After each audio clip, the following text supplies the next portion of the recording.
So thank you for joining us for our Seattle Angel Workshop series. We're going to be talking today a little bit about a journey for one of the entrepreneurs who went from having an idea to having a business that's successful.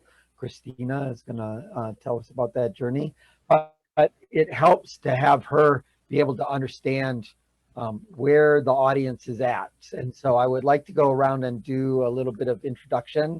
Everybody tell us who you are and what brings you to this workshop, and perhaps a little bit about what you're seeking that would be useful for other people in the room to know. So let's start with Anya.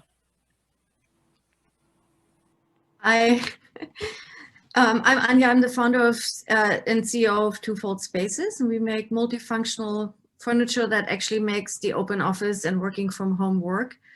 And yeah, I'm here to learn more about marketing and what I can do, and I'm always interested to hear what other people are doing, and meeting other angels and other founders. Thank you very much. Dan, how about you? Hey, I'm Dan Kihanya, and I am a serial entrepreneur working on my fourth startup, where I run marketing and product and strategy. It's a fintech based in India, but I'm also a local ecosystem advisor, mentor, and sometimes angel investor, wannabe more involved investor. And most of my success has been in the startup world has been sort of pre-social media. And so I'm always excited to hear about ways that people galvanize fans and evangelists. And I will give one caveat. Today is my wife's birthday, so if I have to drop off for a little while, it's because gotta do a birthday party. But happy birthday. But I'll be, she's a groundhog person. So, but I will stay as long as I can. So excited to hear. Thanks. Well, thank you so very much. Noel, how about you? Hi, everyone. I'm Noel Gray. I am a web developer and aspiring angel investor based here in Portland, Oregon, and I'm just trying to soak up all the information I can about startups and investing in startups. Cool. Thank you. Jeff, how about you? Hi, everyone. My name is Jeff, founder of a company called Remarkable, just a placeholder name. We do text to video AI software. So you just type what you want to see, and we'll create a video. I'm here just to learn and seeking, networking opportunities for mentors and advisors. Cool. Thank you. Stuart, how about you? Hey, John. Yeah, I am Stuart Marshall. I'm one of the founders of BeThere.ai. We are developing IoT products to help adult children stay connected with their senior parents and know that their parents are doing okay. I am working very hard on validating customer demand for the product that we're doing. Want to make sure that we're delivering stuff that actually solves problems and makes people happy. Cool. Thank you so much. Martha, how about you? I'm an investor, and I'm interested in learning what it takes to have a successful company so that we can all win. Cool. Thank you. Assad? I'm an entrepreneur. I'm a founder and CEO of Cloudplex.io. I'm trying to increase the productivity of the developers who are designing, building modern cloud applications, and in the process, saving billions of dollars of the enterprise.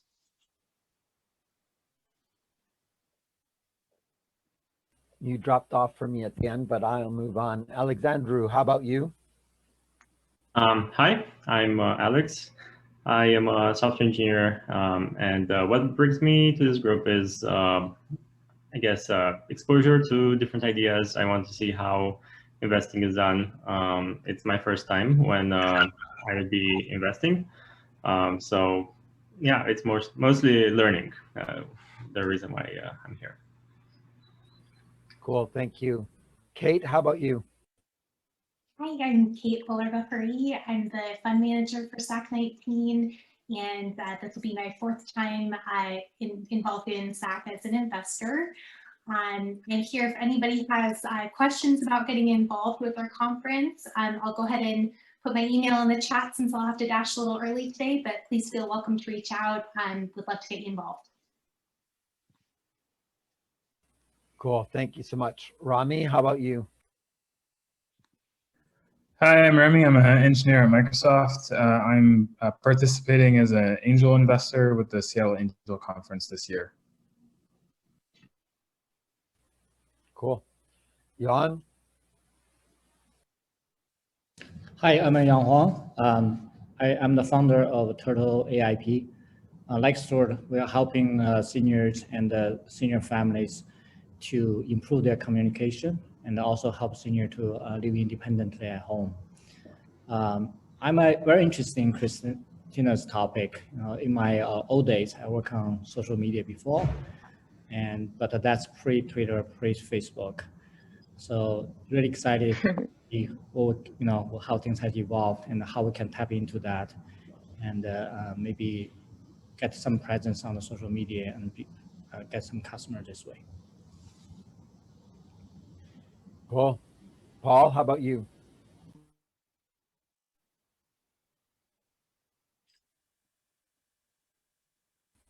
You're on mute. Sorry, thanks. I'm Paul Travis. I'm over on Bainbridge Island and came out of high tech and am working on a snack tofu product, savory, and of course, the success in this product will be the same kind of thing with high tech, where Raving Fans is very applicable. So I'm looking forward to it. Cool. John, how about you? Hello, I'm an engineer at Twilio. I'm here to learn about angel investing and to get to know, startups in Pacific Northwest. Cool. Thanks so much. And I think almost everybody here knows me, so I'll leave it at that. We are running another workshop. John, you want me to give it another shot? Sorry? Since you were not able to listen, hear me, you want me to give it another shot? I'm assuming everybody else heard you and it was just my network. All right. Yep. So we do have a workshop next Thursday. We're doing both Tuesdays and Thursdays. So do check out the meetup group. And with that, I'd like to turn it over to Christina and have her sort of introduce herself and then dive right into the conversation. Awesome. It's so nice to meet everybody virtually. I know that I don't know how you guys are feeling at this point in COVID about virtual meetings, but my goal here for sure, like John mentioned, is to just kind of know what you guys would benefit from and what you want to talk about, and sort of work backwards from there. I have some general stuff I was going to talk about based on my conversation with John, but I really feel like I'm an open book, and I would love to, whether you're a founder or an investor, if my experience is interesting in any particular area, please don't hesitate to interrupt me, or my plan is to just go through some stuff pretty quickly and leave a lot of time for discussion. And I know some of you guys have to leave early, so we can kind of feel it out and wrap whenever is comfortable for you all. But it's so nice to meet you, and I'm so honored that any of you care to listen to what's happened over here over the past 5 years. So thank you so much. Yeah, so let me share, I guess actually really quick, a little bit about me personally. I went to NYU Stern and originally was going to get into investment banking. I did that extremely briefly and then ended up in consulting at IBM for about 4+ years. I did pricing and commercialization for their partnership with Apple. So it was a lot of software as a service products and kind of a startup within IBM. So I feel like I got some useful experience there, but in general, it was a really hard pivot for me to go from corporate to obviously what I do now. And the whole time I was doing that, this was my like side hustle. By the time I moved my life to Denver, Colorado, and went full time on this project.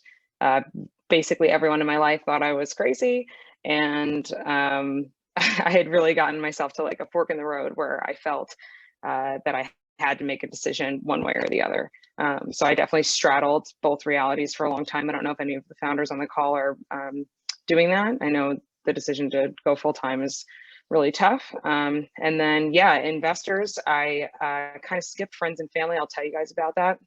And I bootstrapped and self-funded it for about those 5 years when I was prototyping, and spent 6 figures, basically everything I had at the time was just funneling from paychecks right into this startup.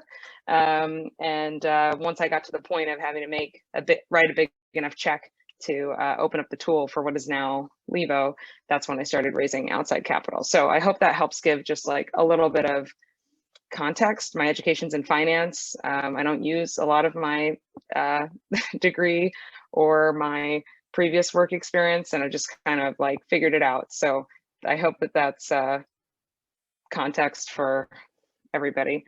Cool. Well, so John and I didn't practice this, so we can attempt to do this. And if we have a technical difficulty and you guys can't hear the audio, I was going to show you a video about Levo just to kind of kick it off and give you a little show and tell. And I'll just see if it's going to work. Hold on 1 second. And I'll just also pause there. Are there any like very basic questions or anything else before I share a couple slides and this video? No, we're good. Okay. I'm on the East Coast, so it's 9:17. So hopefully you guys have had a break from your workday before this too. Hold on. Okay. All right, can you guys see my screen? Yeah? Okay, thank you. All right, so this is a very recent video we made about my brand, Levo. I'm gonna pause it after a couple seconds and make sure you guys can hear the audio.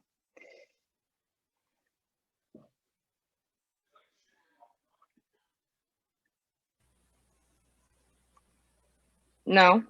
No audio. Can't hear it? No. Oh man, okay, that's funny. Why don't you post the link right. into the chat and people can play it on the side? Okay, I will. I also have,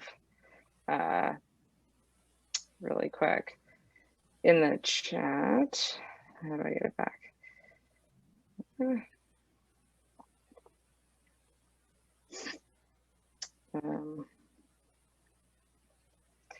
Hold on 1 second, guys. There. Okay. At your leisure, you guys are more than welcome to check out that viral TikTok video that I just posted. That's an easy one because this Vimeo one requires a password, and I'll get you guys that after. But that kind of gives you a taste, and even if you guys want to watch on mute right now really quick, it's very fast. But it kind of gives you a taste of our Raving Fan customer that we have now. That's a relatively recent TikTok video that got over 1 million views. Cool. So feel free to check that out. Cool. And cool. And then I'm more than happy to go into detail on anything that I share. I have a couple things open where we could scroll around if we wanted to. But yeah, with that, I will just kind of jump in here. I was thinking that I'd show and tell a little bit. So that's your TikTok video now that you guys have, and then I'll share this promo video with you another time.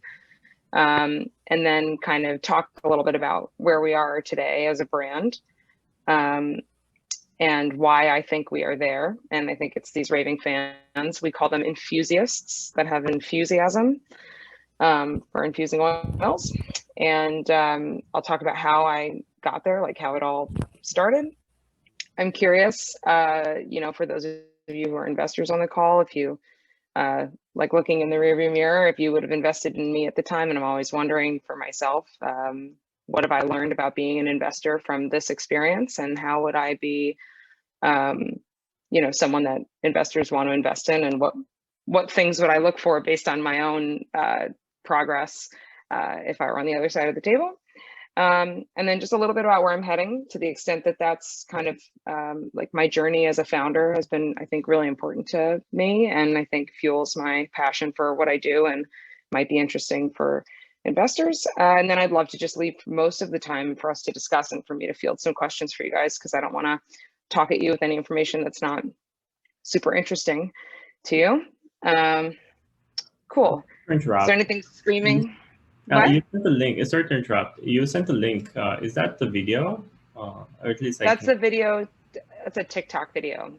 Okay. Yeah, I cannot play it. I'm not sure if somebody else has the same problem, but yeah, just. Okay. Okay. I was It just played playing just it fine before. for me, so I suspect it's something about your setup. Anyway, keep going. Anyway, okay, cool. So I'm not sure if anybody had a chance to read the prompt on Meetup or what you know about Levo, but I will happy to answer questions towards the end about it, but I'll try to just be brief. So this is Levo. This is a kitchen appliance that, for 2011. And then kind of iterated on it for about those 4 to 5 years that I mentioned when I was self-funded, and ultimately went full-time in 2016 on the project. Where we are today, so it started with those very bootstrappy, I call it pretengineering is what I do well. It sort of started there, and now it is the only cannabis adjacent brand that's been recognized by Earned Media. We have a very large social following.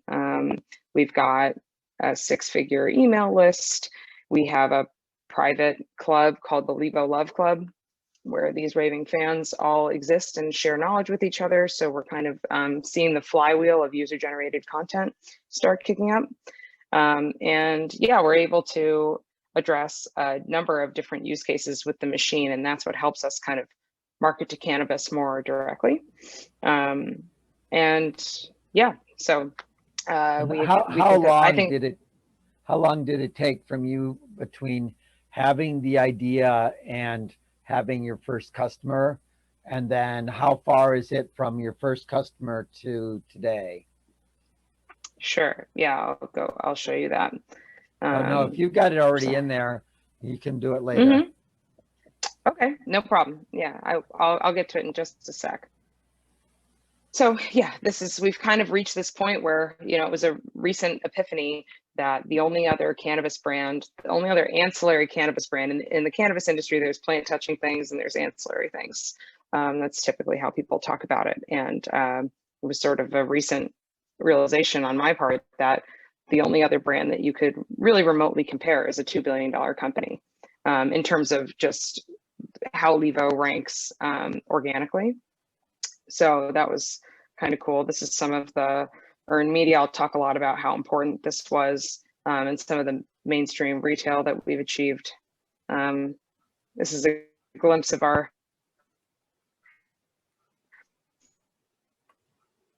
customers inside the Levo Love Club, and some fact we can dive all into this, but it's really a dedicated fan base.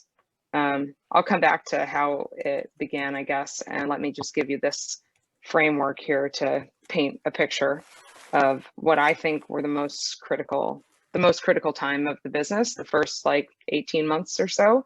Like I said, December 2016 was when I started taking orders. I had gone full-time on it in September 2016.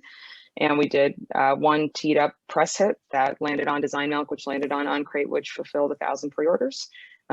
It took me all spring to get those units out of the door of the factory, and I just showed up in China, more or less, and figured it out. And then about a month after we started shipping that pre-order to customers, I signed a majority of my business for about 2.5 years thereafter. Signing that distribution deal helped me raise capital. I was raising that $1 million that I closed in this slide in June 2017, I raised it in like 3 chunks, basically. I had like $200,000 or $300,000 right at the beginning before pre-order. That helped me get the tool started and get moving. I had another couple $100,000 come in around when I had orders, but I hadn't fulfilled them yet. And then I had the rest of the money to raise about $1 million come in right after I signed that distribution deal and had some like accounts receivable for the business. So I've experienced raising money pre and post revenue, or at least post PO. And this year we did about $8.5 million in business. So this was a big year for us. And after this, I like to say that I like dropped a match in the woods. Like I really have been, I've had a crazy couple years just getting the company to operate and stand on its own 2 feet. But the issue has never been product market fit. So we kind of came out of the gate hot on that, and it was really just a question of execution. And now that I have the right team in place and the right general infrastructure, we're growing really fast. But I don't think that that's a coincidence. I sort of been pent up for a very long time. Sort of what I saw in 2011 in terms of what I thought the problem solution was for customers really has remained unchanged, as much as the industry that I'm in has changed a lot. I still think that there's a lot of similarities. I've been in a pretty uncompetitive space, relatively speaking. So that's been a big factor, and I'm happy to talk more to that. But you know, just to give a little color,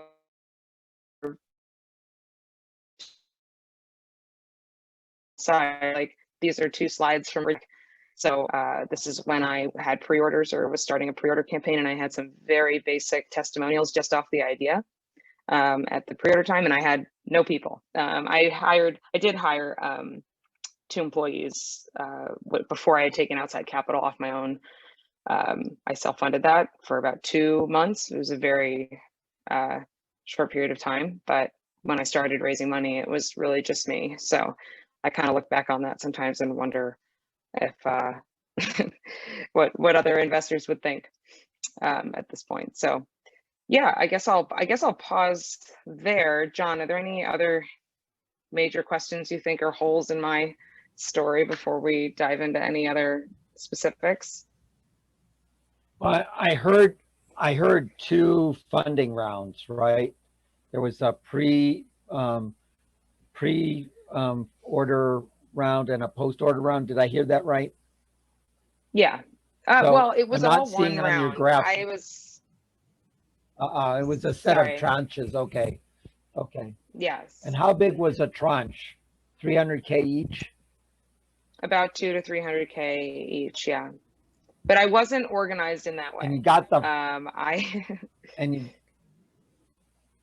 you got the first round, the first tranche in June.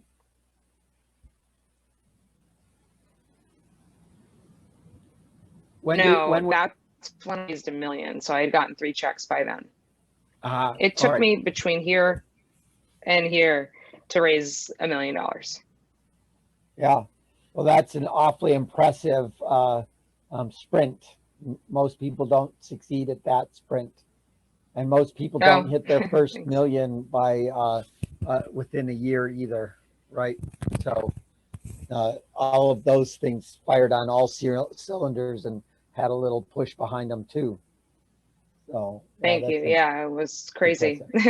So can you talk a little bit about what was going on in 2012 and 2013 in terms of how many people did you talk to and how many prototypes did you build and all of those kinds of things? Yeah. You guys can still see my screen, right? Everybody's tech is good? Hopefully. Okay. Yeah. Cool. So yeah, I mean, if you look over to the right, those are some pictures of like the earliest sketches that I had an old friend of mine who was an animator sketch for me when I was just toying with the idea in my head. This was the first prototype that I had students in New York City build. And then this is, these are actual prototypes that were coming out of China. So I kind of skipped from a prototype that was really, this middle one was really informative to the IP that I now have. It was sort of like I worked through what not to make, because I think everybody here would agree that the reason my company is successful is not because I have a patent. However, the patent is great and it's very helpful and it's competitive. And the reason it's competitive is because I know every way to not make this machine. So I understand what copycats could come up and what people might try. And I've kind of cornered this very simple, not rocket science, gravity dispensing, steeping process, method and apparatus that is what I think the only real way you can make an oil infuser that's really easy to clean, just as easy to use as coffee, and merits countertop space for a niche appliance. So that's kind of what was going on then, was just a lot of building and prototyping. I've seen every scam in terms of like, oh, you're an inventor, call 1-800 whatever, or go to this product agency and do $15,000 of industrial design and this and that. So I worked with a number of those before I ultimately had some of the best work done by people like students, then like really MacGyvered with them and worked on it and got in the boat with them. So there was that. And I guess backing up a little bit to the idea, which I think really was the most critical point of the whole thing, and to this day, what I'm constantly going back and making sure we have some continuity with that original like light bulb moment, was just this Google search. I realized that I was watching some people try to make infused oils at one point and they're making a huge mess. I took to Google, how do you do this? It's got a cannabis application, it's got skincare, it's got homemade candles and cleaners and all sorts of household items. I had personally been aware of it because I'm a migraine sufferer, and I was aware of how to make some of your own household items. And when I Googled how to make infused oil, I just realized there was so many people talking about this problem, so many people taking pictures of what they were doing and how they were confused. And it was just amateur hour. There were no companies, there were no brands, just millions and millions of people talking about this. So for me, the real gold mine was that Google search and looking at the images and seeing just a massive opportunity for a brand that walked the line of a bunch of megatrends that I see coming. I like my pattern recognition skill told me that, whether it's go green or farm to table, or that there were Whole Foods popping up in New York City everywhere all the time, and that legalization of cannabis was on the horizon, which in New York at the time, people thought I was a little bit crazy and way too early, which I was too early for that. But I just saw them all as this sort of East meets West globalization of health and wellness trends that Levo now really thrives on, and COVID has accelerated, in fact. So yeah, that's kind of the inception of the idea. And, like I said, I didn't have any startup experience, so I didn't know all the lingo when I moved to Denver, Colorado, and everybody was in Techstars in Boulder, and I got into an accelerator and considered it, and whatever. The way everyone talked about startups was very unfamiliar to me. And so I made a business plan that I executed against that was a little stiff, I felt, and wasn't super sexy, but I executed against it. I actually beat my forecast by like $200,000, and just kind of went into my own hole with it. So to the extent that that's interesting to you guys, that's what happened. So talk about that, first customer, and what kind of content or what kinds of things you did that were outward facing early on that led to Raving Fans. You have this habit of making up words that are not only cute and memorable, but they have a pizzazz to them. So you have, regardless of your finance background, you have a marketing component to your habit here that's really working for you. So how much of that was happening in 2012? I would say a lot. I think that I didn't really know it then. I was sort of learning it about myself, but definitely enjoy making things. I definitely feel that I can see almost algebraically where the missing piece is in a market or a certain area. So I think it was important, and it couldn't have been overanalyzed. It's a real gut feel. And then, yeah, what was happening in marketing at that time was earned media. So I would say my pre-order campaign was successful because I had gotten advice from people I had considered things at the time. They're not as popular. So I actually went as far as filming a video that I never ended up using. And I had an illusion that I could keep my full-time job and just do this on the side and have this Kickstarter campaign, which I decided was not the right way to do it. But in the process of doing that, there was this formula. I think Coolest Cooler or one of those campaigns published an article that was like how to raise $100,000 on Kickstarter in 10 days. And part of the formula was get a piece of earned media. So that was one of the early things that we did, was pitched a really small time magazine, and then Design Milk, a more serious magazine that tends to be sort of like Rob Report and these other ones that get syndicated. Picked it up, and then it was on Uncrate, and then that's how I, and I did tell friends about my pre-order campaign, but not too many. So definitely the press was the main reason I fulfilled 1,000 orders off landing page, more or less. And I also think that was really helpful. I think that platforms like Kickstarter and Indiegogo make it just that much harder to move customers off of their platform onto yours. Like, I'm already sort of in a place now where Facebook and Amazon own a good amount of my customers in their own way, or at least they're like lead generators for me. So the more that you can bring things onto your own website and sort of set the tone for that very early, I think that's really important. So I would also say that having leaveoil.com host its own pre-order was a key decision. And also the media, just kind of seem more serious, I think. Hi, Christina, I have a question.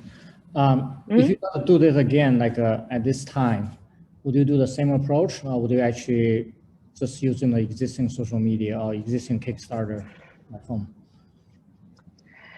Meaning like influencers or someone who already has a following? Yeah, or either tagging the existing influencer.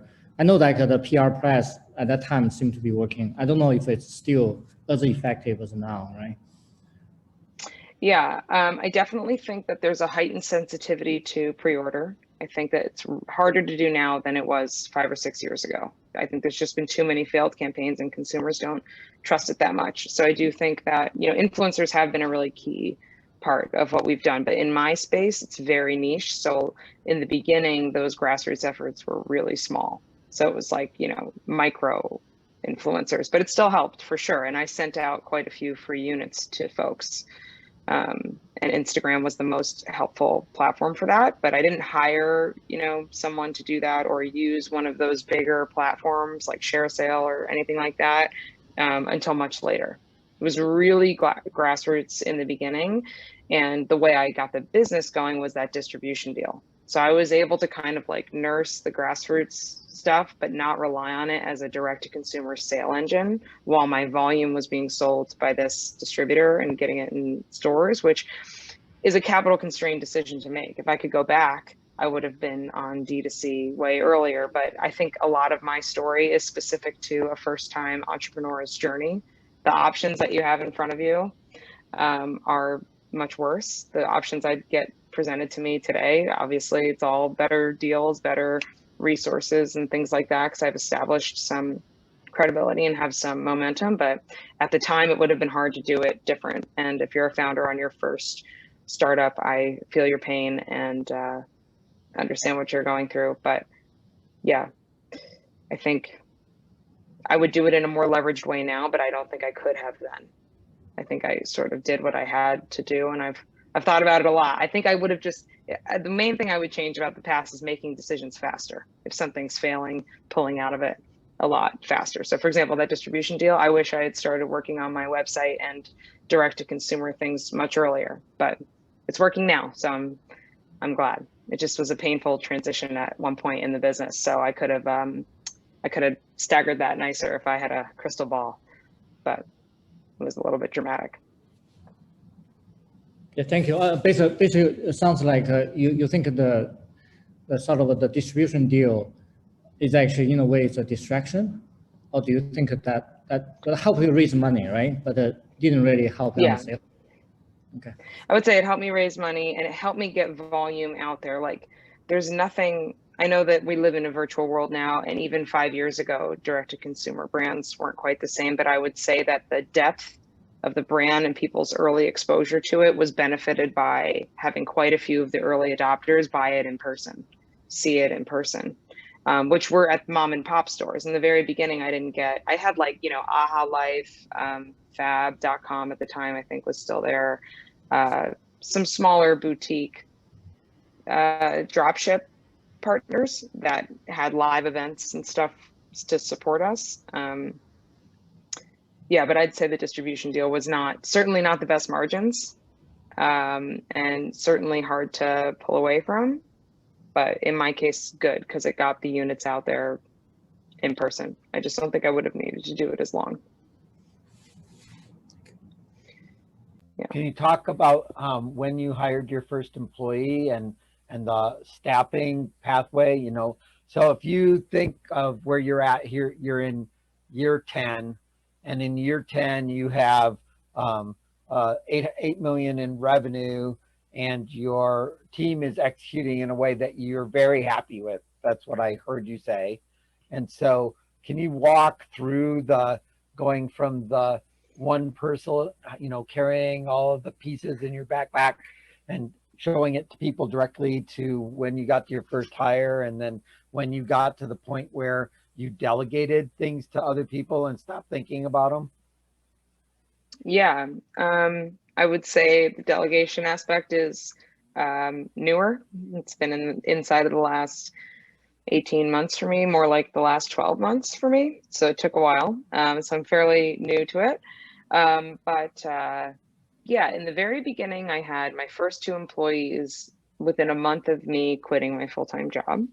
And like I said, I was self-funding them for the first like 2 months or so of their payroll. And they were really just 2 people that I knew, like second-degree connections, that mostly just had this blind love and interest for the brand, and didn't really have, you know, a sophisticated stacked resume. It was a head of brand, and I called him Chief Relationship Officer. Still great friends to this day, but that was about the first like year and a half or so of the business, was those 2 people. And it was sort of like, you know, the garage band experience, like going to trade shows and you know, doing these grassroots efforts, sending units in the mail to these micro influencers while I was, you know, raising money, negotiated that distribution deal, and tried to commercialize some other aspects. Like they really helped me just kind of, you know, get some grassroots support going for the brand. And honestly, it was, you know, as a solo founder, it was good to have a team and some company around me, even though they didn't have like super specific roles. Once I started to look at marketing more the direct-to-consumer channels like my website and Amazon, and wanted to get away from distribution, that's when I really started to need better marketing resources, more sophisticated marketing resources. And I have been through like 4 different agencies, a number of consultants, and I really thought that was more of a commodity than it is. So I think you guys are smart for really trying to figure out like what makes a marketing campaign really work, because there was a point about 2 years ago where I thought it was very turnkey, and oh, once you turn on Google Ads, it'll just be there, because I know I have product market fit. I know that this customer is out there, and I see each customer that has it, love it, and get really into it. So it's really just a matter of, you know, just flip the switch, and that is not the case. So I kind of went through that. And more recently, now I've got about, if I have a stand-up call, I have like 20 people, including 1099s, and about 11 full-time employees. And the majority of the headcount now is marketing and customer service. So I have a pretty small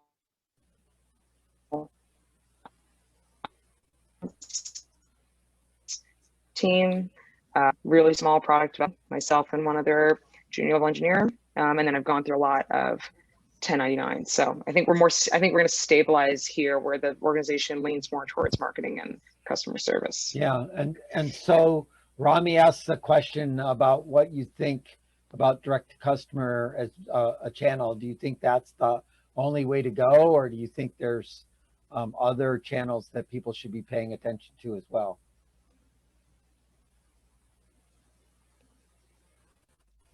Poof.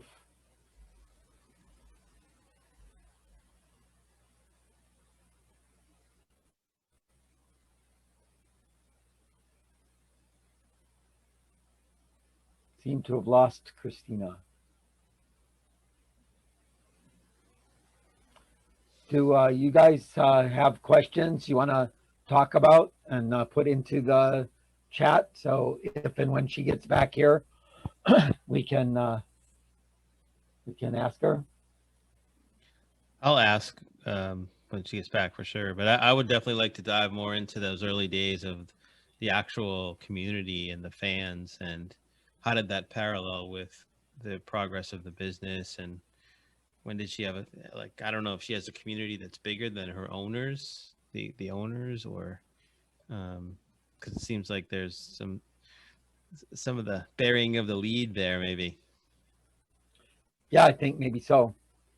Yeah. Welcome back, Christina. Lovely to Yeah, have I'm you. so sorry about that. I don't know why my computer started acting up. I can't tell if it's this internet connection or if it's that, but it's been on a lot of Wi-Fi today. So sorry about that. You were just asking me a question. I don't remember what that question was, but everybody else is oh, there it was. Do you believe that direct to consumer is the only way forward in 2021? That's Rami who's asking that question. Yeah, I do think it's a necessity. I think you need to connect with people online. I think most people on the phone would agree with that. I think that there's a risk. There's a great New York Times article about plans. And I think that that's, we see all these minimalist brands that almost look like they're just white labeling products, and they have these massive campaigns and they're in very competitive markets. And I think that there's going to be more and more scrutiny around the Caspers of the world, or whatever unprofitable marketing campaigns that scale and scale and scale. And there's ever changing rules around the way that you can scale digital marketing campaigns and how data is leveraged. So I think that if you're relying on a very technical campaign and you don't have a product that has the breadth and depth that has this kind of raving fan or a deep customer advocate that would pick it up at a store and fall in love with it, then you just kind of could have this wobbly campaign that would make me nervous personally. So I feel much more secure in what I have and confident about it, because there's the ability to go either way. If it was just ads, and if I was just building marketing campaigns that was, super technical and didn't have that grassroots feel and connection with people, I would find that really concerning. So we have some definite examples in Seattle of companies where the unprofitable company is spending more on acquisition than it costs for the margin. So we know that happens regularly. Dan is wanting to dive in a little bit earlier and try to understand your early cultivation of fans. You use the word fanatical fan or raving fan. What did you do that made a raving fan instead of yet another, single time consumer? What is the work you did early on in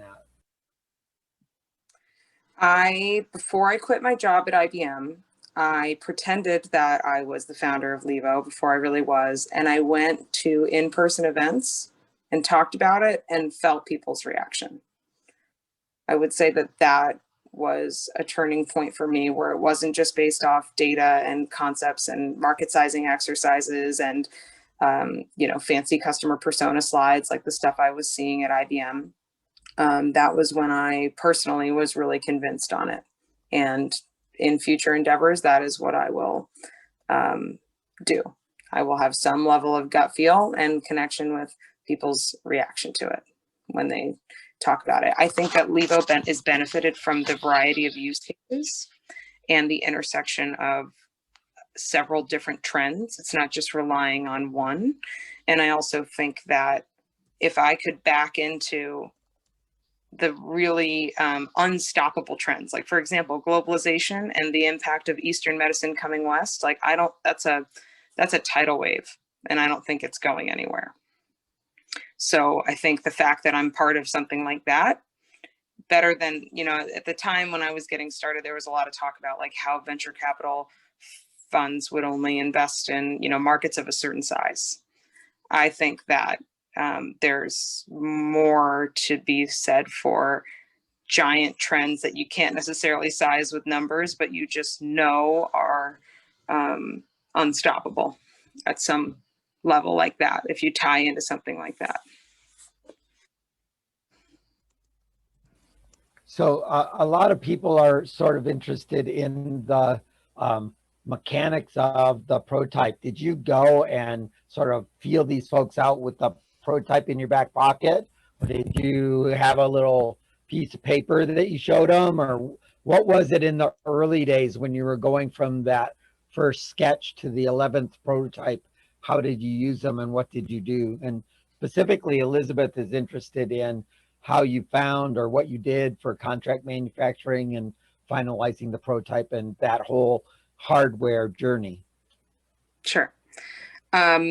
One of the first things I did was come back from, I was studying abroad for 2 years when I came up with the idea. So as soon as I got back to New York, I went to a restaurant supply store and I bought a water heater and some other stuff. And I hacked my own proof of concept machine that looked like a Frankenstein machine. That there weren't any pictures of that on there, and it was not pretty.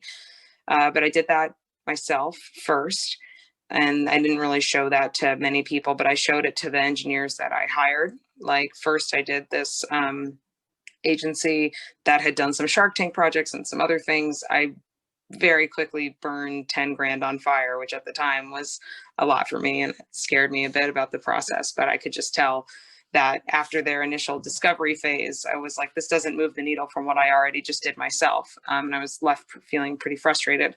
And then once I found those students that I brought that prototype to, and then they made the next iteration of it, and we worked together through the problems and really talked about what we wanted to achieve. And I was in the boat with them in those discussions. That was really the best. Like I still have that PDF that we made. It was like 10 pages long. And that was really when the idea got fleshed out. And I still have a lot of opinions about working with engineers now, and believe that the ones that are willing to MacGyver something and kind of fast fail things, which I know is a lean startup. I'm sure everybody talks about these things already and it might sound really simple, but yeah, I think there's a real benefit to just like building the thing. And yeah, I got CAD drawings from them. What else happened? Yeah, and then I tried to just get to a CM as fast as possible. So I think that was Elizabeth, you asked about that. I maybe you guys feel the same way, but I felt like in my network at the time, I was, I had a couple friends who had a relative or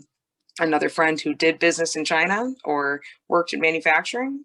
And I ultimately got, 10 degrees away, was the first person that ever took me on a plane and showed me any kind of a factory. And yeah, I would still say also advocate for, similar to looking for engineers that are willing to, throw something together in the garage before they spend hours on CAD. I would also say that the sooner you can start talking to a CM and the sooner you can really start seeing the path to making something manufacturable is better. I mentor several different startups, and I feel like one of the biggest things I end up pushing all the time is just get out of the design phase, Like you have to, get to something viable faster, because it can just take an eternity. So, but I really honestly just kind of built this, I was rubbing sticks together, Elizabeth. So it was putting the bat signal out pretty far to find it. We have a swag company in Soto that will build little bottles to sell at a conference, and they have a whole design shop and everything here, but factories in China that make it, that have started playing the role of, you know, let's hack together a prototype for you real quick kind of thing. So we have a couple of those that are doing that level of things, as opposed to the professional tier above that Microsoft hires to do their rapid prototyping for them that takes 18 months to rapidly prototype. Yeah. I still think even if I had capital, I would still advocate for those earliest stages being more leaning on the MacGyver side, even in a world where I wasn't as capital constrained. But at the time, it was just a capital constraint. So I think if you have the time and the money to do the sophisticated engineering, you should do it. We're doing something in healthcare, and the best thing we did was cut little pieces of tubing and airflow meters and things and stick them together just to say, and what do we need to consider at each component of the outlets in terms of size and diameter and putting metal to plastic and, you know, all those kind of configurations. And so that's why I was curious about your contract manufacturer. Were they able to guide you with some of the things that you needed to know that would be constraints for you to develop a prototype? For sure.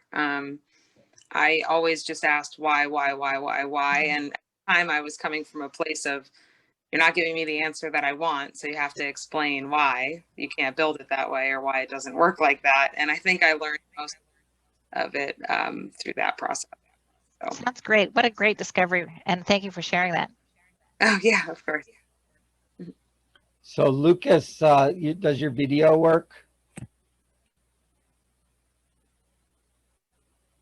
Not sure we have, oh, there we go. Look at that. You're not audio. How about this? There we go. You had a question. So it was if you could expand on the direct to consumer versus retail, how does that transition? How do you look at the transition, and is it worth anyone looking at retail to begin with?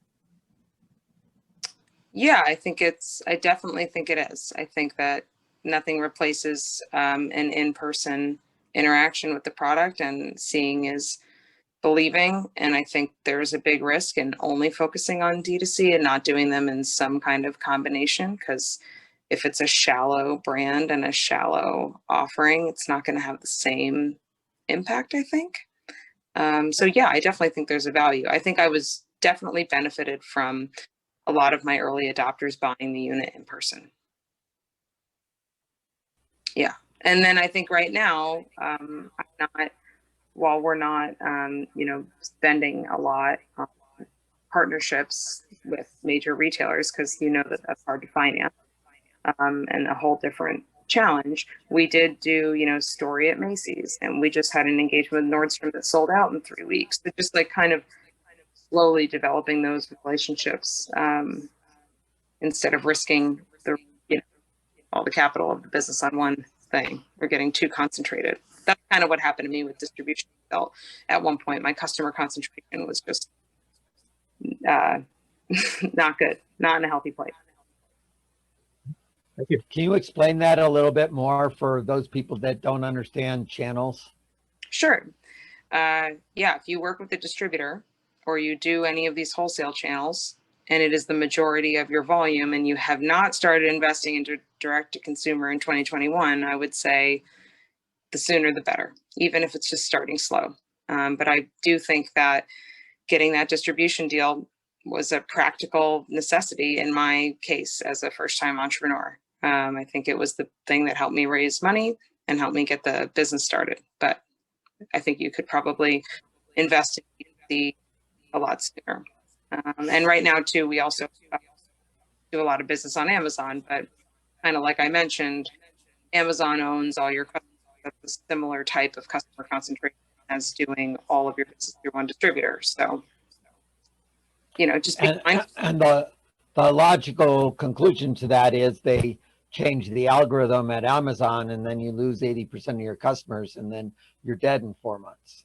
And Right. we invested in a company that did exactly that. So we know about this firsthand. So yes, very good. Paul, are you there? Can you ask your question, please?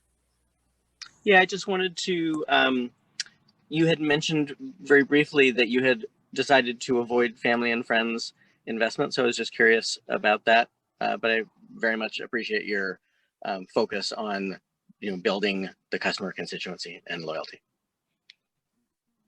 Yeah, I mean, I didn't have a lot of friends and family options per se. So I will start with that. If you have it, I think I don't necessarily have anything against it. But I do think that going through that challenge earlier of having to talk to strangers about it and having to take someone from 0 to 100, including establishing my own credibility, was an amazing experience early on and really helped me. It was a great force function to make me think about all the hard questions that I didn't want to answer, so yeah. Assad, you had a question? Yes, my question was actually, so this is a very, I'm sorry, this is a very novel idea. This is a new product, if you will. So there is this, there's a degree of novelty attached to it. Then the question is, in the long run, what's your strategy when the novelty wears out? How do you keep the customers interested in actually and excited about your product?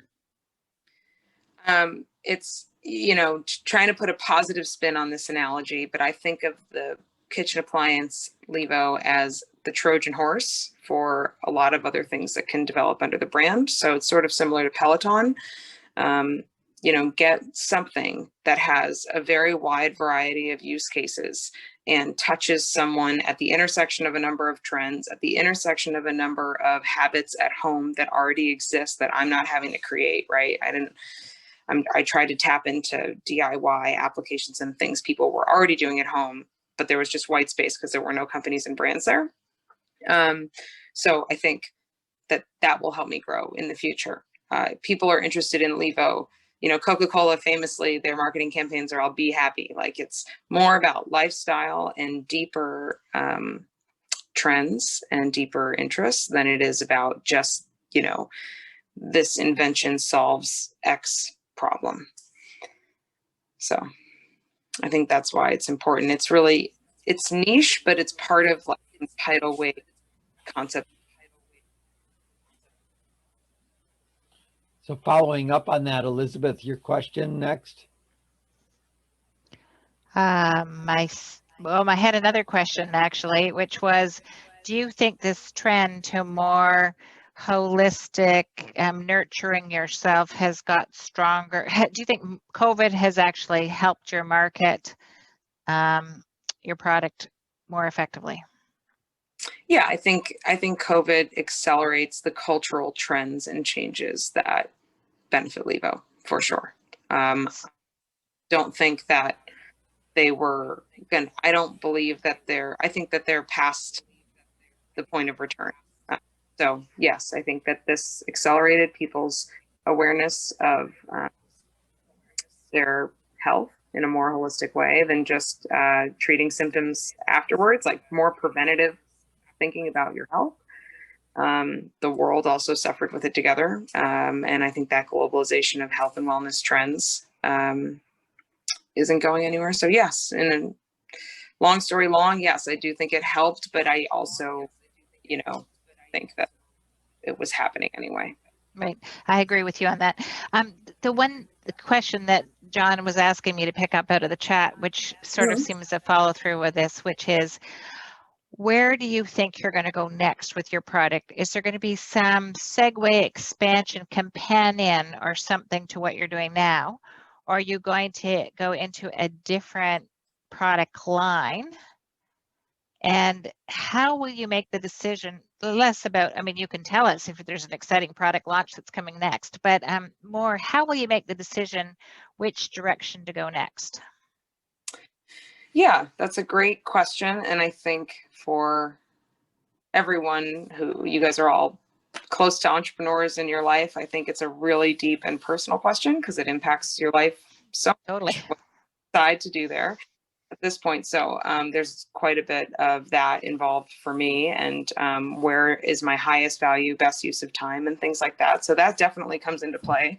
But where I think the brand should go next, I hemmed and hawed over expanding it, into really different products, because I wake up every day with a million ideas. It's just part of who I am. And I look forward to executing on all of them at some point. But for Levo, I didn't want to fire hose it and force it to be the only place where everything I've ever thought of comes to life. While I do think the brand is strong enough that you can kind of bounce it on its head like a basketball and it's not going anywhere because it deeply resonates with these people, I still don't think that's necessarily the right decision. So I think it lends itself more to what are people doing in and around the machine before infusion, after infusion, and how do we address more of those needs. So I think of Levo as like more generically as a alternative wellness brand. And I think that it could absolutely get into all of these side use cases like beauty, household, and herbal, medicinal, holistic wellness. And that could be in the form of consumables. Right now, we're getting into more and more accessories that are inspired by the way people use the machine at home. So for example, the TikTok video, which I'll make sure you guys have I'll make sure that link works for you guys later. You'll see there's people that started infusing Cheetos by spraying them with oil, like these oil sprayers. So now we're selling one of those. That's not a very proprietary device, but clearly people are into it and excited about it, and homemade candy molds and things like that. So I'm also releasing 2 new versions of the machine a little bit later this year that are all based on user feedback. So I think there's like iterations to be had. But really the roadmap, I think, will just continue to be informed by customers and what they're really doing with the machine, and how can we sell them more of the things that they're already buying to use with the machine, like herbs and the ingredients and the kits and the molds and things to do things with the machine before and after. Well, it's kind of like now they have bought the razor and you're trying to sell them different kinds of blades here. That's going to keep their initial product purchase still relevant for them. Yeah, exactly. So I think lifetime value of the customer is, a great concept and a great thing to think about. I think that, you think the stories of like Juicero and some other products like that, it's not the end all be all. Like designing, it's nice for a financial model and raising money, but realistically, you've got to have a really convincing habit and use case. Like Keurig is coffee. So I think it's risky territory to say that the whole business has to be like that. So I definitely made the business so that it would be successful just selling the hardware. And then it has this massive upside in the razor blades, like you said, and a lot of different ways to expand it more strategically. But I didn't risk the whole thing on that idea, but I do have IP around that. So it's always been in mind. Cool. Jan, you had a question in there? Yeah, I guess one of the things I really like that the key message what I take away is just build your brand, right? And try to get people to recognize your brand awareness. And so I did a quick search on Google on the oil infuser. Mm-hmm. First time I know about this concept. So, but you own that, so which is great, right? And also on Amazon, when I search for it, seems like Amazon recommendation also have the Levo oil infuser at the recommendation below, but your product seems it's not on there anymore. But I guess my question is actually, right now, how does the funnel works? Do you do some sort of a social media on TikTok or on Instagram? Then they search for you, or do they actually go directly to your website? How does the flow works? How do you guide the TikTok influence, like those guys, translate into your sales? Right. So a lot of that, those attribution models They're very hard. And the more grassroots you go, and I think the better and deeper your brand connects with the consumer, the harder it is to trace. So actually, one of the things we started doing in the past like 4 or 5 months is self-reported, how did you hear about us at checkout? And most of them are word of mouth from a friend, TikTok, and then the way that they show up in a, real like Google Analytics, instead of just being self-reported that you can only rely on so much, is organic search. So what you just did, searching oil infusion and clicking into Levo, or searching Levo and clicking into Levo, either way, that either tells us that you knew about the brand or that you already knew about the concept, and then we try to rank high there. So it's definitely not easy, and I made an aggressive hire in the past year on a really talented CMO, and I think it was worth it. Just a quick follow-up on that. What is your typical customer profile looks like? Is a TikTok the most effective channel? Is YouTube or other channels? I think in general, so Instagram for the longest time was.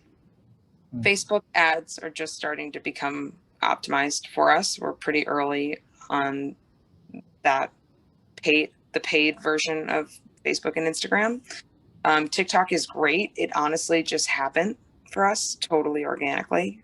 People started picking it up on TikTok, and we started seeing referrals to the website from TikTok, and now we put someone on it. So we hired one of the customers that was a fanatic about Levo internal to our organization to run our TikTok and to relate with people, and to host giveaways and things like that. So I do think at the earliest stages and at each new endeavor, it is important to have these people on your team that are themselves believers in the product and are themselves the customer on some level.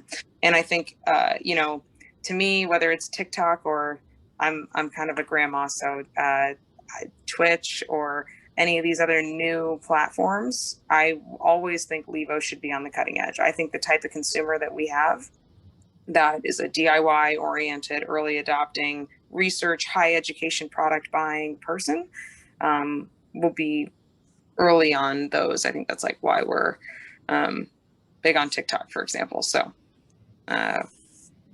keep my eyes peeled for things like that.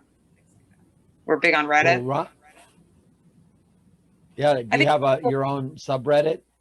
Yeah, well, we don't have our own subreddit, but recently we started putting more effort into monitoring when people are talking about us on Reddit. And I think the importance of all of this is really just, if you think about it, referrals and the way you learn about products in your day-to-day life is more through other people who know and love them. That's why, MLM, Tupperware parties, and other things like that were so popular for so long. And essential oils, or if you ever know anything like that, when you hear about it from a friend, it means something totally different. So really understanding the chatter online about us has been really important. And if we can get other people speaking on our behalf, that's always going to be more authentic than, a paid ad. Yeah, absolutely. Rami had a question. Sure. Yeah, if you were to, sorry, if Okay. you were to start today, what's the best way or what way do you think you would go out to test the hardware prototypes that you have, especially given that it's COVID and pandemic kind of behaviors might linger for a while? If I were doing this in COVID, how would I have done it differently? Similar of sending units to the media, meaning micro-influencers or, actual writers and editors, like PR efforts. That counts as a demo. That counts as somebody giving you real feedback. And maybe it has the positive side effect of some free marketing. So I would say that that's probably the best bang for your buck in getting it out there. It's hard for me not to think about the chicken and the egg of the manufacturing part, because you can only make 3D prints and handmade samples for so long that are at all convincing to people. You really need that production quality unit to send it to editors and things like that. I did some stuff like that in the earliest days, but you really can't stretch it out all too long anymore. And like I said, I think the scrutiny around pre-order these days also means scrutiny around some things like that. It's really got to look convincing. So I don't know. I'd be happy to talk to you about it anytime. I'd really want to know the specifics of your situation. I think it's all very nuanced. Yeah, and just wait until you stuff food in it like Paul's trying to do and get it to go. I see Stuart has a question. Hi, yeah, Christina, I really appreciate you answering all these questions. It's super helpful. One of the things I'm curious about is how do you stay connected with your customers? Like you clearly like do a lot to like, you know, really know how they're using the products, how they think about it, what they're doing around it in their lives, all of those things. What are the mechanisms you use to stay in touch with them? One of the first things we did was create the hashtag #LevoMade, and included postcards with the machines that encourage people to use that and share their creations. So sharing has always been something. We borrowed an idea from Daily Harvest, the smoothies, of having magnets that had branding on them. So hopefully they would put them on the fridge and be reminded of us.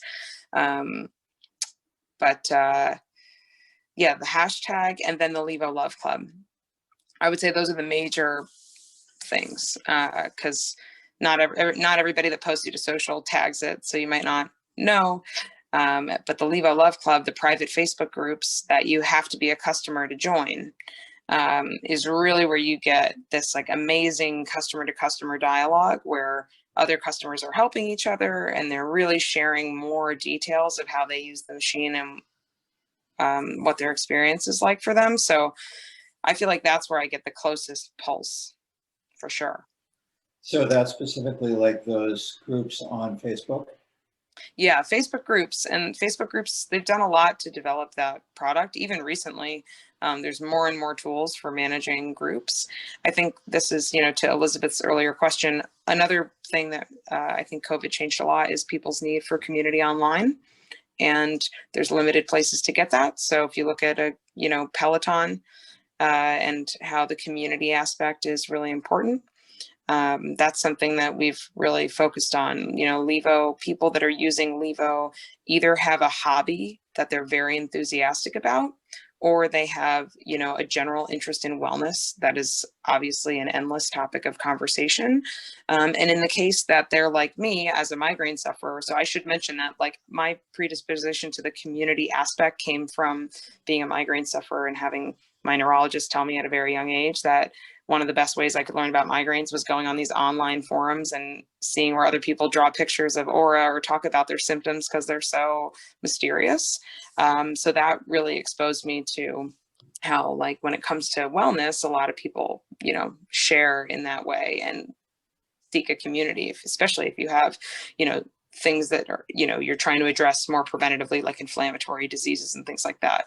So I think it works for us. It might not work for every brand, but a community aspect to a brand, if you could have it, I think, especially with where the world is right now, is very valuable. That makes a lot of sense. Now, have you tried to pull community onto your website so that you're not dependent upon Facebook, or to be able to do it in a different fashion? Not yet, but long game, I think it's really important. Okay. And I think that, like, you know, we've focused a little more on email. This is just a bandwidth thing. If I could snap my fingers and do it all tomorrow, I would be hosting the Levo Love Club on my website, and the whole experience with the website and the app would be this, like, you know, Levo land kind of world that you go into, and it's all sexy, but, you know, just practically speaking, it's really tough to pull that stuff off. But yes, I think that that's ideal. I think that owning your customer is ideal. So Jeff, you had a question. Yeah, thanks, Christina, for the presentation. I'm really enjoying it. I just had a question when you mentioned that you hired a CMO. I'm just kind of curious what your process was for sourcing, vetting, and then just, you know, the kind of questions and your process for finally deciding who you wanted to hire and bring in as your CMO. Honestly, this was a referral. So it came a little early, but it came right. And I think letting things come to you in terms of people that see the brand or were referred to you by someone who has some context about what you're doing. So just getting the word out about your needs will help the right solutions come to you faster. In the early days, I used to put asks in my investor updates about things that I needed help with. And I got some good referrals from that. In terms of hiring a CMO, I honestly asked a lot of other friends of companies that were larger than me how they went through it, and also just had a great gut feeling about this person. I'm sorry, it's not the best answer, and I don't consider myself to be the best at building an organization per se. I think I am better at identifying consumer demand and then building products and brands. But yeah, I'm very fortunate to have someone. But what I will say about a good CMO that I've learned is that a lot of marketing resources come and go. I think the person who manages your social account, the person who does your PR, the person who does your digital marketing campaigns, all of those people that are parts of the whole strategy, it's really nice to believe that the person who manages them is the one that's going to be consistent. Like to me, that's the horse that you pick, because you can almost rely on all those other resources kind of coming and going to some extent. Great, thank you. Mm-hmm. So I wanted to ask Anya, she has a product that has a in-home component. Sure. Of the things that Christine has said, are there any of the aspects of her marketing approach that sort of intrigue you that you would like to dive deeper on?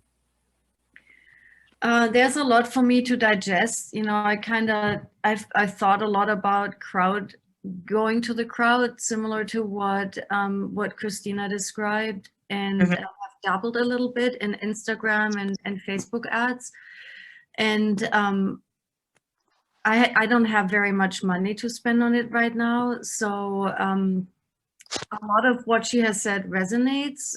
I need to think about how, when I can't afford, to give product away because of the cost of my product, how I can do and emulate what she has done, because I think it's brilliant and obviously worked really well. I would love to be able to do that, and I need to figure out a way to maybe work with my manufacturers and see if they would be willing to run some tables, and see if I can give some away that way and kind of follow a similar path, because I have tried something similar without the free product giveaway, but I agree with you. I think that's what's needed. And I really picked up on your suggestion of having press coverage.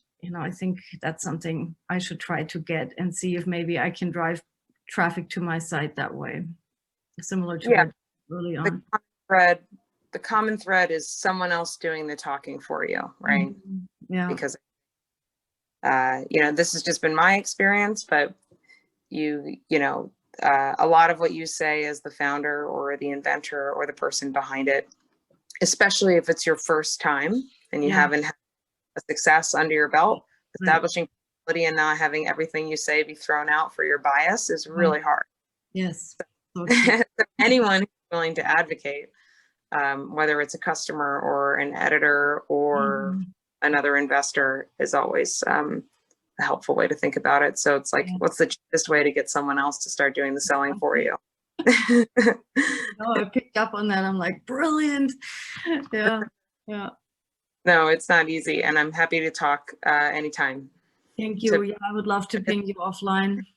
Yeah, for sure. I also just want to say to the group that I learned I joined Entrepreneurs Organization a few years ago, and it really helped me to learn about sharing experiences instead of advice. So I'm happy to give advice, but I think it's more valuable to just kind of tell the story and you extrapolate what you want, because you end up going on your own experience anyway. And every opportunity is so different. So I certainly don't have to every. I can't wait to qualify for EO. That's one of my personal goals in life. Thank you. It was really helpful to meet other entrepreneurs, for sure. Yeah, I know other female founders that once they were in EO, got another boost out of their businesses. So for that reason, I want to get to that point too. Yeah, I totally understand. I see some people are having to go, but I want to make sure I answer anybody else's questions or help in any way I can.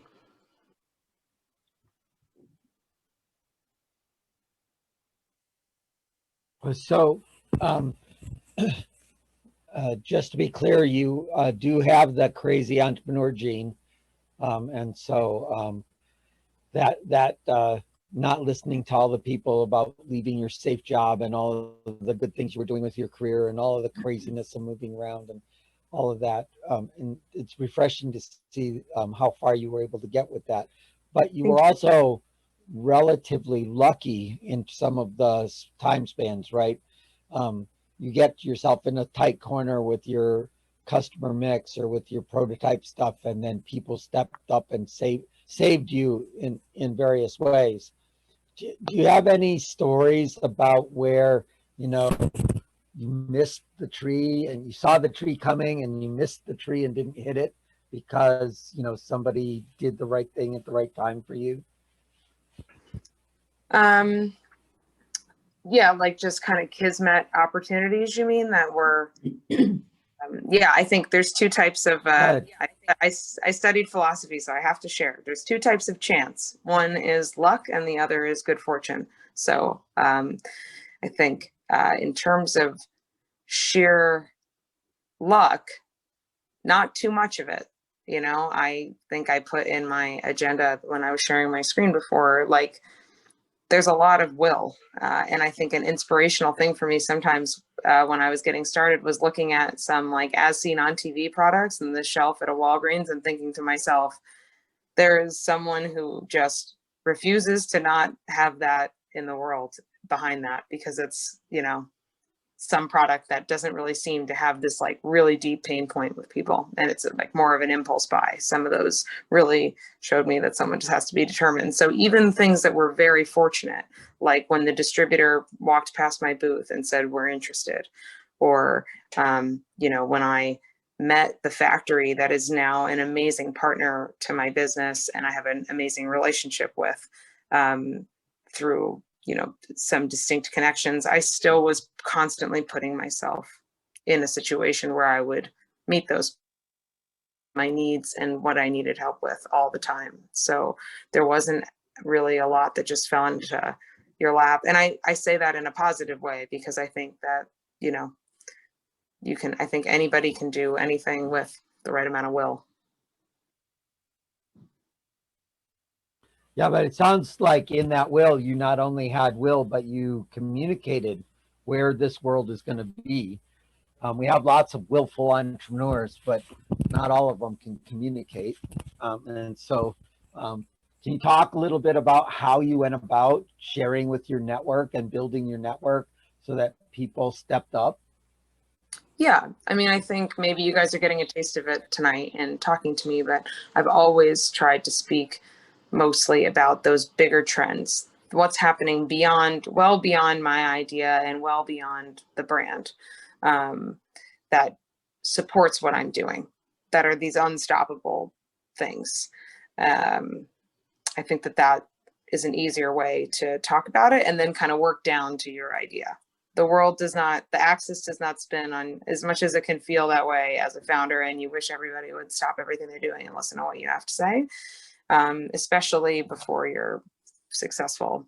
That's just not the world other people are operating in. So I think that was a helpful communication tool. So in my case, to give an example, that would be trends like East meets West, like the fact that there is a path to legalization of cannabis, but there's been these ancient cultures that talk about ginseng or turmeric as just as incredibly powerful for medicinal use as Westerners talk. To me, that's, you know, a very convincing idea and something that's not going anywhere. Cool. Anyone else have something to add to the conversation?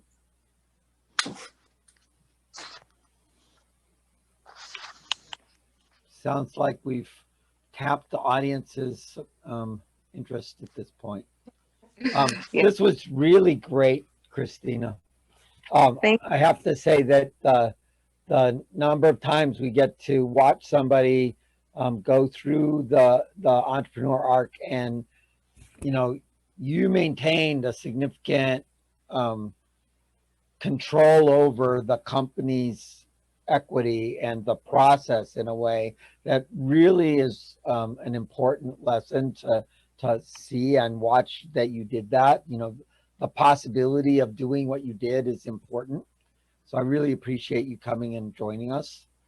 Thank you. Very How do people get a hold of you if they want? Are you going to share the slides and I'll post them, or what? Sure. What works best?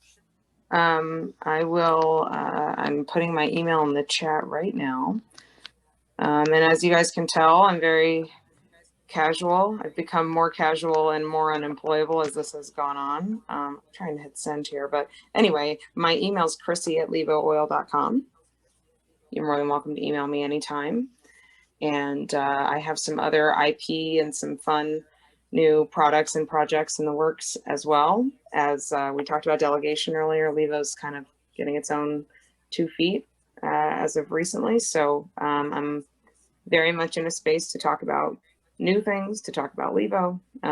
So please feel free to reach out anytime, and I'm more than happy to help think through any of the problems you're going through if you're a founder, or take a look at anything that you're considering if you're an investor. I do that for some of my existing investors. And yeah, I think a lot of times it's just about having a conversation and not so much about my opinion. So. Yeah, cool. Well, since we have some early investors here, any of our early investors here think they would have invested in November of 2000 and what was it, 16 in this project? No? Got any thoughts? Lucas is hiding. I don't know. I don't know. I haven't made a single angel investment yet. So I haven't built the skill set to figure that out, but I wished I would have. I can say that. It's hard. I really think about it often, and I really wonder. I have a couple ideas in my head of what I would look for, but I think it's just always a gamble. But I definitely think about the person, though. Got to be someone who's just not gonna give up. If you believe in the idea and they believe in it as much as you do, and they're not gonna give up. Right. So the number one failure point for startups is the founding team doesn't do what they need to do, right? They don't stick with it. They don't have grit. They can't communicate. They don't network. They're resistant to the notion that the universe doesn't believe them. So there's a whole bunch of things there. Number two is that the market doesn't care, right? It's a piece of crap that nobody's motivated for. So, solving for those two things reduces your risk down, 75% just off the gate. So our very first Seattle Angel Conference was an enthusiastic founder with 8 prototypes, four letters of intent, and surprise ending in the pitch, right? Got everybody's attention. So you would have very likely been in the finals in November 2016. You would have likely been in the finals.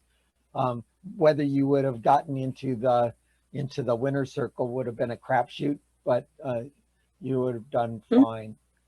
So the pre-seed investors, I think, would have paid attention.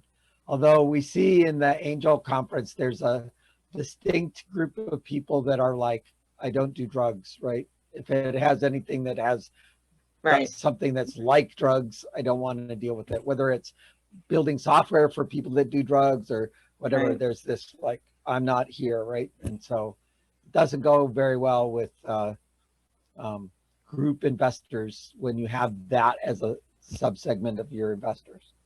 But yeah. Otherwise, I'd say one thing I want to share with the investors is I found it very interesting that when I was raising money, I had a really hard time collecting checks until I had my deck professionally animated. And I just thought it was very interesting. The content was exactly the same. And my presentation of it was exactly the same, but it just looked sexier. and it helped a lot. So to founders, I think it's worth the money to do that stuff, but also to investors to, you know, not be distracted by amazing presentation skills and sexy decks. Right. Yeah. So where are your investors from? Largely Colorado. Just mostly in the States. I have one international investor, but I have no institutional investors. I have a fund, a small fund, but it's mostly just a collection of individual investors, and I haven't taken any institutional capital yet. And what is your path to paying them back? So I raised money on a safe note, which Y Combinator made famous. So they're like, the template is on their website. Mine's not too different than that. And so therefore there's not a debt obligation or a specific amount of time that I'm up against, but I do have like valuation targets, caps and discounts, where I'm very aware of what my valuation needs to be to multiply the capital that I received and give investors an awesome return. So I always, you know, kind of keep my eyes on the prize there. And yeah. So for angel investors, the Rule 1202 gives us a 0% capital gains tax on our angel investments if you fit inside the box. And that clock does not, you need 5 years in the clock. That clock does not start ticking until you convert to stock. When will your safe folks convert to stock? Okay. So most safes have like you know, liquidity event or a financial event in my document. And that could be, the financial event could be a liquidity event. It could be just an outside valuation. It could be a number of different things, anything that causes the company to be priced and valued. So I kind of simulate how many shares will be at that time in order to like do some modeling of the cap table. But yeah, it'll take something like that. So I have your investors will thank you if you convert to stock, so that they get their 5 years before you get merged, because they need 5 years of stock. They need to hold the stock for 5 years before they get the tax credit or tax exemption, right? And so if you ride this thing out for, so I would go have a conversation with like your lead angel or something about the consequences of Rule 1202 and see if you can adjust things for them. And part of the reason that I ask is that there's other pathways to exit, and it sounds like you're like straight down the middle of the normal Y Combinator world, and so that doesn't work quite as well. So are you contemplating other businesses that are completely separate from Levo Oil? Is that what I intuited? I have a IP holding company, and I have dreams of my future. Sort of, it's called Flip, but it's my Willy Wonka factory of products that are similar to Levo in the sense that they have this raving fan and this type of customer. So I definitely want to do this, but I'm still very much full-time on Levo in the day-to-day, but definitely getting the ideas out of my head. You know, for me personally, I've realized that this is a massive creative outlet for me, and that I have to this energy has to go somewhere.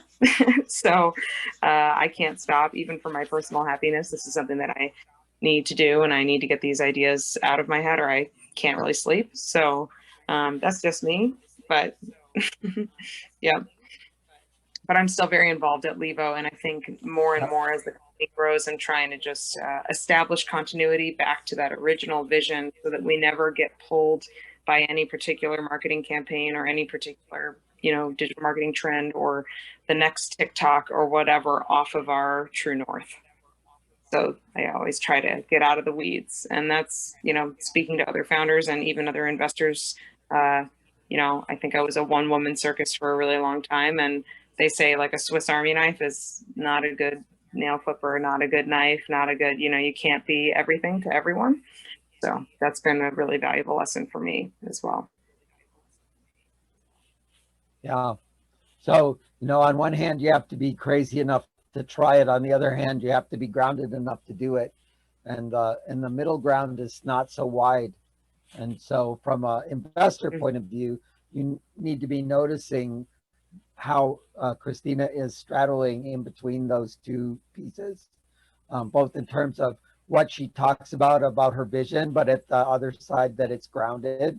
That's really a marker that's important. And we get a lot of crazy inventor types that think they've got 1,000 ideas a day and they're all going to be great, and not enough grounding to get even one of them into prototype, right? And so you have to work on the pieces of it. So this is really exceptional. Thank you.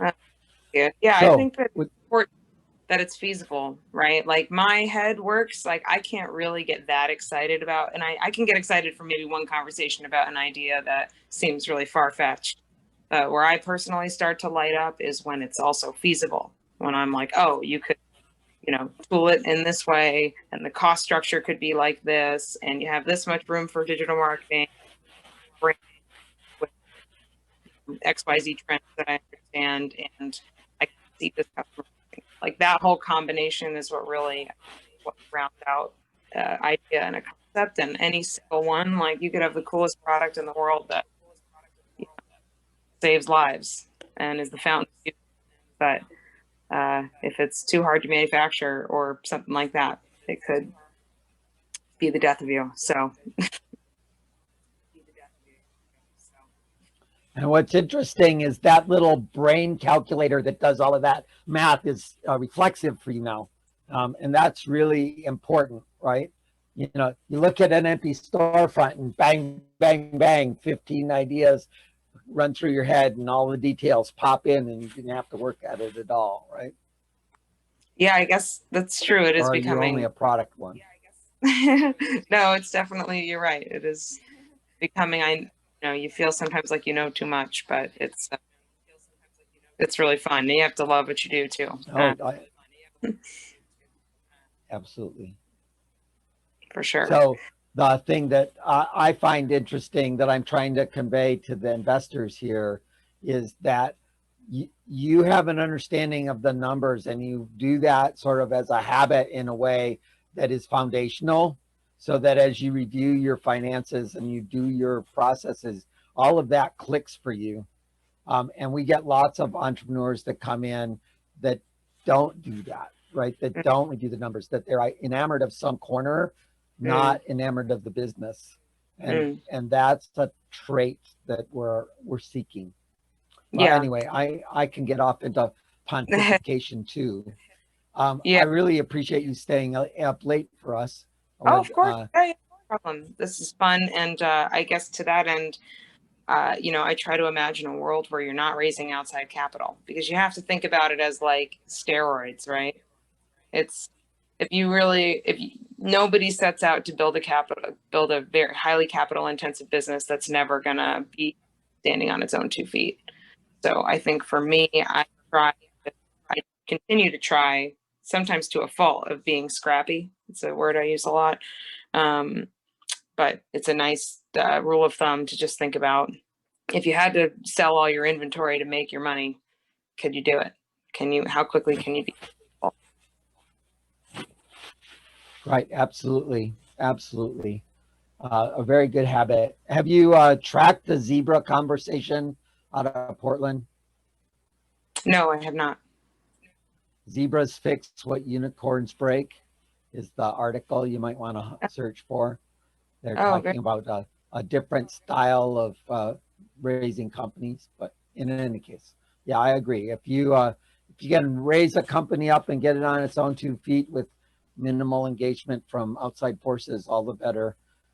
But when you want to grow faster than revenue will let you grow, there's not a lot of other choices. So, right, yeah, for sure. I think for me, the accelerators 5 years ago, I think that, like, you know, that article came out and there's obviously more and more. I know there's more hardware specific accelerators, but for me, being in hardware, I know some of you guys were in software that joined. Those accelerators at the time were really designed around having Facebook, and couldn't see how it would apply to my needs. So that's part of the reason I didn't end up using a lot of those resources, because just seemed to be really designed around software companies. So I think consumer products have its own challenges. Absolutely. Absolutely. Yeah, and hardware is hardware is hard, and consumer hardware is harder.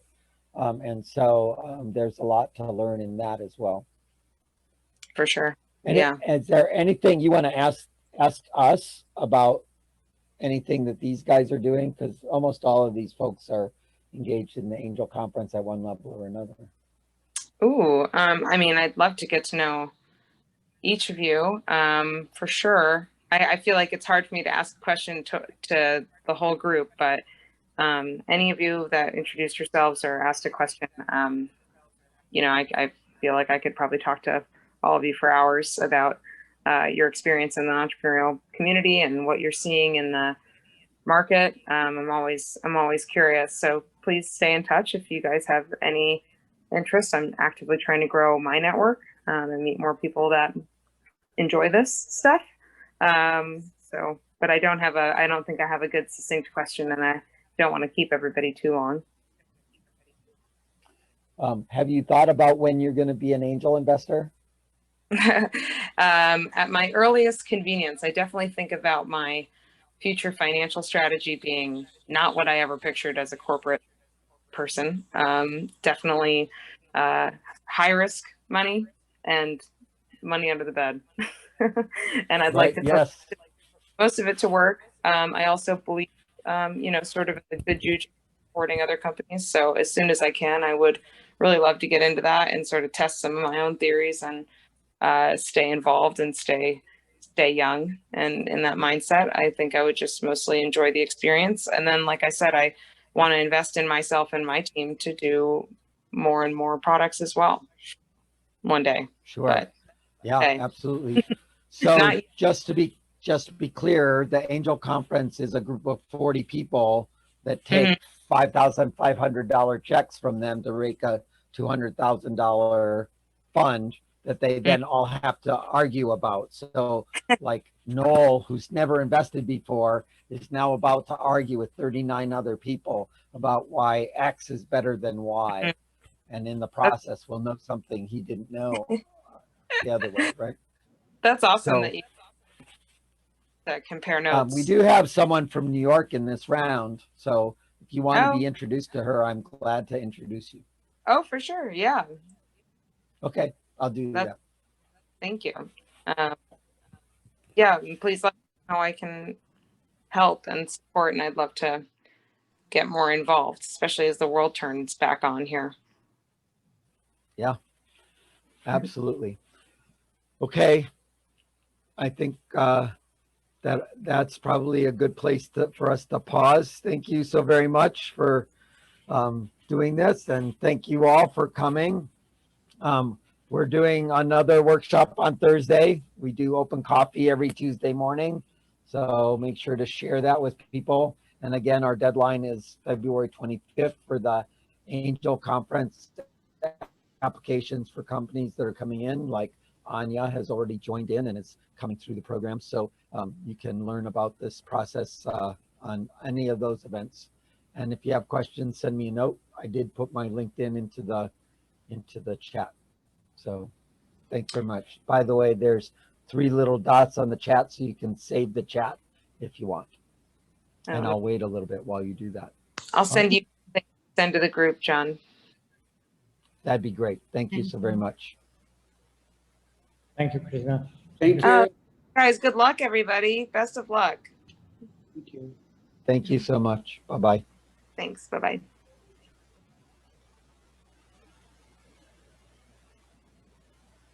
Poof.